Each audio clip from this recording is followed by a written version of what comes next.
Hello, welcome to another Members Minute. This is Michelle Hamburger and I'm here with Dr. Connors.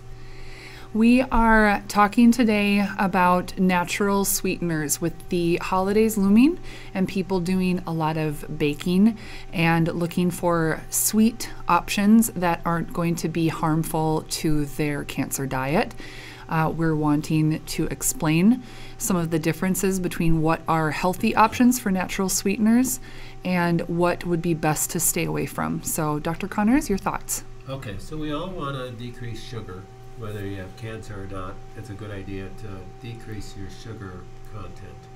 And when you're talking about decreasing your table sugar, we're really talking about decreasing the amount of circulating glucose that's circulating in your bloodstream. And that has to do with an index called your glycemic index. There's certain foods that break down into glucose faster than others.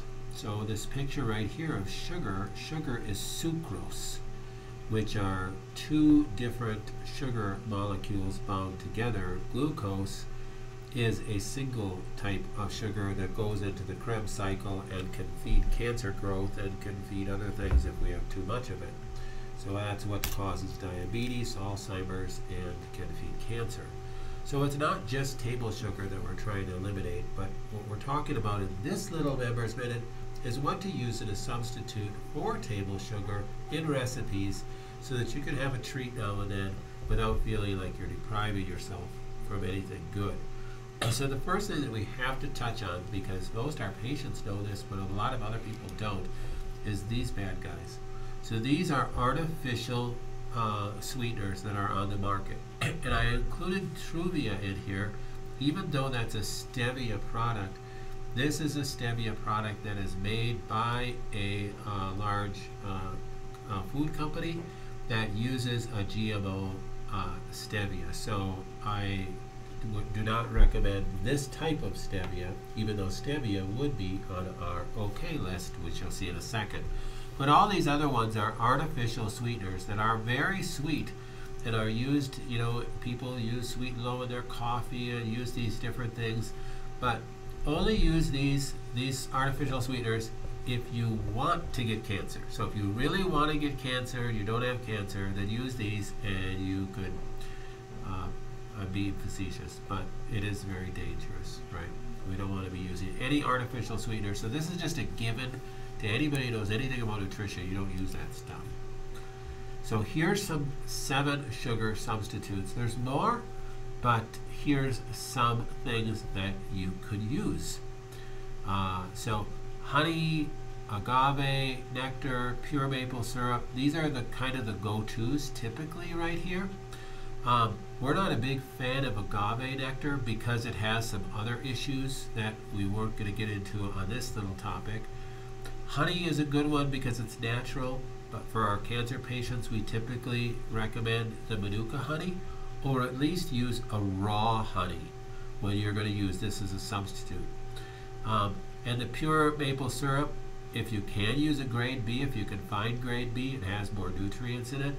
Otherwise, the grade A, use a good local source pure maple syrup if you can.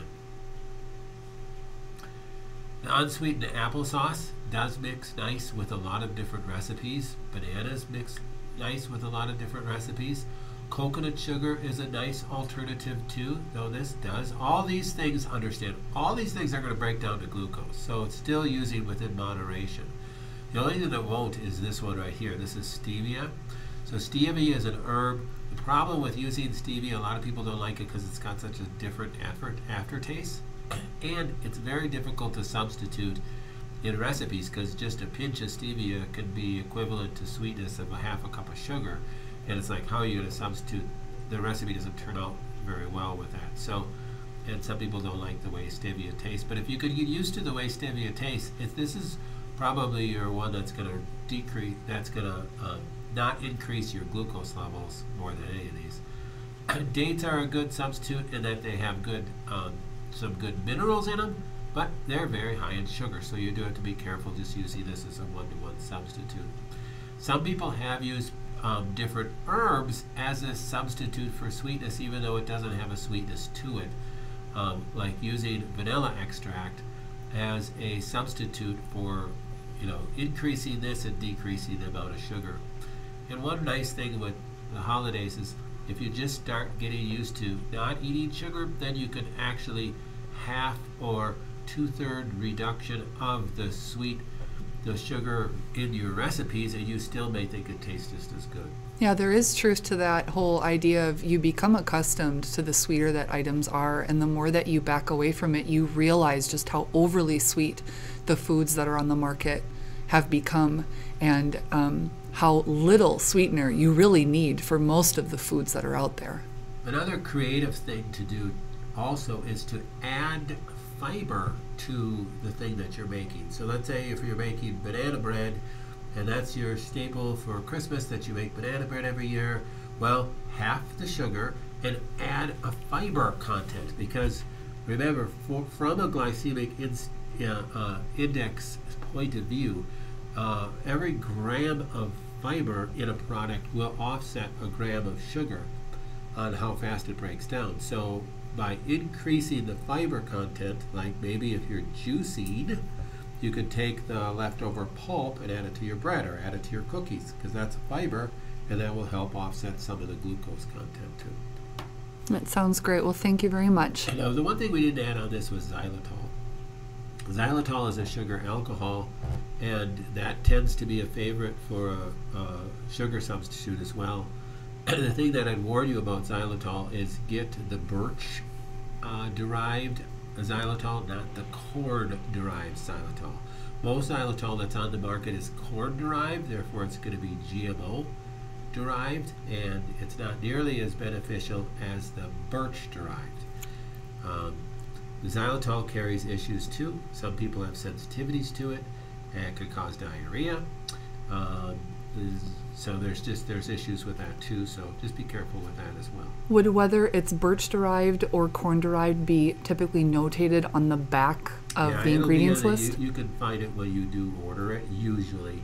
If they don't list it, then you can almost guarantee it's corn derived. Okay. All right, thanks so much. Thank you.